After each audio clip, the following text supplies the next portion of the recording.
আনমাস্কিং the appeal countering nicotine and tobacco addiction এই প্রতিপাদ্যে পালন হচ্ছে বিশ্ব তামাক মুক্ত দিবস। দেশে বর্তমানে প্রায় 4.25 কোটি মানুষ তামাক ব্যবহার করেন এবং তামাকজনিত রোগে বছরে মারা যায় প্রায় 2 লাখ মানুষ। তবে বাস্তবতা হচ্ছে এত কিছুর পরও তামাকের ব্যবহার নিয়ন্ত্রণে দৃশ্যমান কোনো অগ্রগতি চোখেই পড়ে না। এই মিতুর প্রতিবেদনে দেখুন বিস্তারিত। রাজধানীর শ্যামলী শিশু হাসপাতালের ঠিক সামনেই পারভিন বেগমের ছোট্ট এই দোকান, যেখানে একটি ডালায় সারি সারিভাবে সাজানো হরেক রকমের সিগারেট। দোকানটিতে প্রতিনিয়ত জমছে ভিড়। দেখা যাচ্ছে প্রতি 1 মিনিটে 1 থেকে 2 জন ক্রেতা কিনছেন সিগারেট। কেউ কেউ আবার হাসপাতালের একেবারে সামনে দাঁড়িয়ে করছেন ধূমপানও। কোন সিগারেট বেশি চলে এটা জানতে চাইলে পারভিন জানালেন, কম দামি সিগারেট সবচেয়ে বেশি বিক্রি হয়।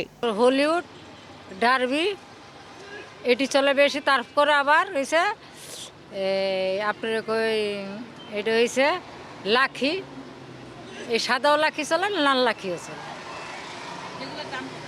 হ্যাঁ, যেগুলো দাম কম সেগুলি বেশি চলে। আর এই কম দামি বাংলাদেশের সিগারেটকে নিম্ন আয়ের মানুষের কাছে সহজলভ্য করে তুলেছে। গবেষণা বলছে, সাম্প্রতিক বছরগুলোতে দেশে মূল্যস্ফীতি বাড়লেও সিগারেটের দাম সে অনুপাতে বাড়েনি।